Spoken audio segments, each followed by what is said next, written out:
This is Democracy Now!, democracynow.org, the Quarantine Report. I'm Amy Goodman with Nurmeen Sheikh as we turn now to India, where farm workers are continuing to take to the streets to demand Prime Minister Narendra Modi repeal 3 highly contested agricultural laws. Farm workers say the laws, which seek to deregulate markets and allow large corporations to set prices, threaten their livelihoods. On Saturday, tractors, trucks and tents blocked traffic around India for several hours. A 4-hour railway blockade is planned for next week as protests show no sign of slowing down. On January 26, India's Republic Day, a protest in Delhi turned deadly after some people broke off from the main action and breached the historic Red Fort complex. 1 person was killed, hundreds injured. Last week, farmers held a vigil on the border of New Delhi for the deceased. We are holding this candlelight vigil as a tribute to all those who lost their lives in this farmers' movement. We are also protesting against barricading and putting metal spikes at borders, and for solidarity with journalists who were arrested by the police. We are fighting for everyone and demanding for the Narendra Modi government to listen to us. Dozens have died since the start of the protests. Many deaths were caused by the harsh winter as tens of thousands of farmers have camped out in the cold on the outskirts of New Delhi and other parts of India. The UN and rights groups are calling for Indian authorities to respect the right to peaceful assembly and stop its crackdown on the protesters, including internet shutdowns and censoring critics. Twitter's just come under fire after it blocked hundreds of accounts at the behest of Narendra Modi's government, which Twitter says threatened to lock up its local employees if it did not comply. Meanwhile, earlier this week, authorities raided the offices of progressive news site NewsClick, which has been closely covering the historic farm workers' uprising. For more, we go to Mumbai, India, where we welcome back P. Sainath, award-winning Indian journalist, founder of People's Archive of Rural India, or PARI. His latest published in The Wire is Rich Farmers, Global Plots, and Local Stupidity. P. Sainath, thanks so much for joining us. If you can talk about the crackdown on the very media that's giving voice to the mass epic protests around India right now. Well, it's been on interrogations, detaining people. I think it's been on for more than 50 hours. The raids conducted on NewsClick, which, as you described, is a progressive media organization, an independent media organization, non-corporate. This is now being done by the Enforcement Directorate, which is not police strictly, but bringing in economic offenses, charges which they haven't made public, but plant in the journals of the ruling fraternity. And no one has explicitly said what the charge is, but laptops, servers, hard disks, phones have been confiscated, and at least 5 people are without their phones or their laptops, which have been taken over by But the main idea of doing this is to send a warning and a message to the rest of us, the independent media, and to say that you guys are not immune, and that we are going to crack in this way because, it might amount to nothing in the courts. It may be thrown out, but it's going to malign your reputation in public. So I call you a money launderer or something like that. None of that is going to stand up in court. But remember that they are backed by the greatest troll army in the world, payroll trolls of the ruling government. So, like last night, there was a video which, after a great delay, YouTube and Twitter took down, which named 10 independent media groups, including the People's Archive, as having been extremely dangerous people who should be jailed immediately, failing which the maker of the video feared for his life. Okay? So you've got the pressure from the government, and you've got the silence and connivance of the corporate media. Independent media is having it as hard as it gets just now. So, Sainath, could you talk about the mainstream media? You've pointed out the mainstream media's coverage, which you've been critical of, and you've also said the mainstream media is a strange term for news outlets that systematically exclude 70% of the population, as it does in India. Talk about how the mainstream media has been covering these historic protests. Well, the newspapers are slightly more sophisticated than the channels. The channels are screamers, and they do pretty much what, I mean, some of them can make Fox News look, moderate. But remember, this is a completely hostile corporate media, completely with the government. You can look at the editorials on the latest budget of the government. One of the more liberal, supposedly pro-underdog newspapers says this is the most historic budget in decades. It's a terrible budget. But even, even at the best of times, coverage of rural India and farmers is about rural India as a whole, let alone farmers, is 0.67% of the front page in an average in any Indian national daily.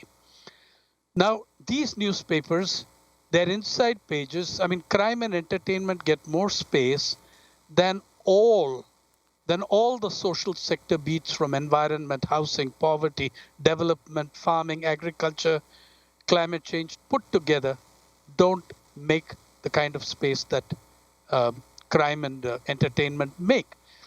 The same media has shed more than 1,500 journalists using the pandemic as an excuse. And you can guess which types of journalists get shafted.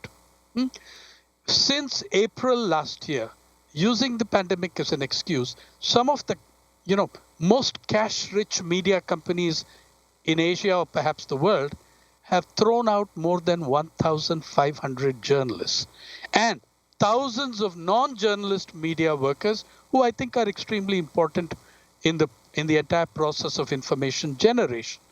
So you've got that on the one hand.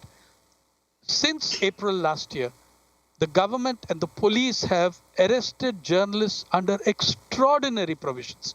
You're all familiar with arrests of Indian journalists on charges of sedition.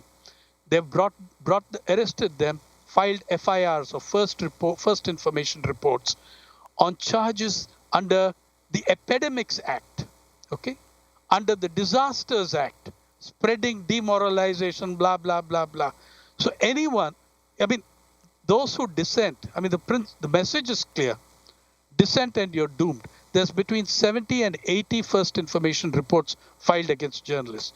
Journalists have spent 1 month in jail without being able to meet their lawyers because they've been arrested under extraordinary laws like the Unlawful Activities Prevention Act and you name it. This government has just completely gone berserk in its treatment of media. So those elements in the corporate media, the good journalists, are themselves intimidated and facing action. But now they've decided, NewsClick in particular, gained incredible traction and readership and viewership because of its coverage of the farm protests. Now, I know from our own experience of the People's Archive of Rural India, our numbers have doubled and trebled because we cover farmers. We've published more than 50 stories on just the protest at Delhi and surrounding areas since November. Now, NewsClick, which is based in Delhi, has had something like 40 million views of its YouTube channel in a single month. That was unacceptable to the government. Since the corporate media are not giving them any information, those who need something are going there. The corporate media's approach to the farmers, these are all rich farmers. By the way, I put out the figures of what these farmers earn from Punjab, the richest farmers in the country. Their monthly household, and a household has more than 5 people in Punjab, monthly household income is 18,059 rupees, which is about $250. Okay, it's about $250 a month for 5 people, which means a per capita income for each farmer of that farm household of around $50. These are, and look at who directors of the IMF, etc., are writing condemning. These are rich farmers. Guys are writing on Twitter. These guys are writing on Twitter and Facebook These guys earn more in an hour than an entire family household of farmers earns in a month, and they are trashing the farmers as rich farmers. So you're looking at the greatest troll army on the world, a hostile corporate media, and a government out to crack independent media. In NewsClick, the problem, I mean, it's always been a thorn in the side of authority. It has really angered them with its coverage of the farm protests. So this is the media scenario. And yeah, the media, the main media or the big media, cozy up to the government. By the way, you should know that the richest Indian in the world, the richest media owner in India, is also one of the 2 or 3 biggest beneficiaries of these farm laws, Mr. Ambani. So how are you, then those media that he does not own, he is very often the biggest advertiser. So why do you expect better from them? And Sainath, we have just a minute left. Talk about where negotiations about these laws stand now. There is the Supreme Court appointed a committee to negotiate with the farmers. What's happened? The committee could not negotiate with itself. Before its first meeting, 1/4 of the committee, meaning one member, it's a 4-member committee, resigned because his own farm group expelled him.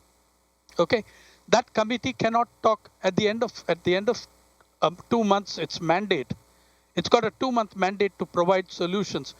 The only thing I can think of that happens in 2 months in agriculture is the maximum lifespan of pollinator insects. Okay, now this group, it cannot talk to the farmers. The protesters won't talk to them. They don't take them seriously, and quite correctly so. So nothing much is going to happen by way of the committee. As I said to you the last time, the tactic is what I call death by committee. I declined when my name came up in the open court to be part of this process. So nothing but the negotiation, look, they have tried and tried and tried to break these protests. Sainath, we have 10 seconds. Farmers. They're getting stronger. The protests are spreading wider. They are not stepping back.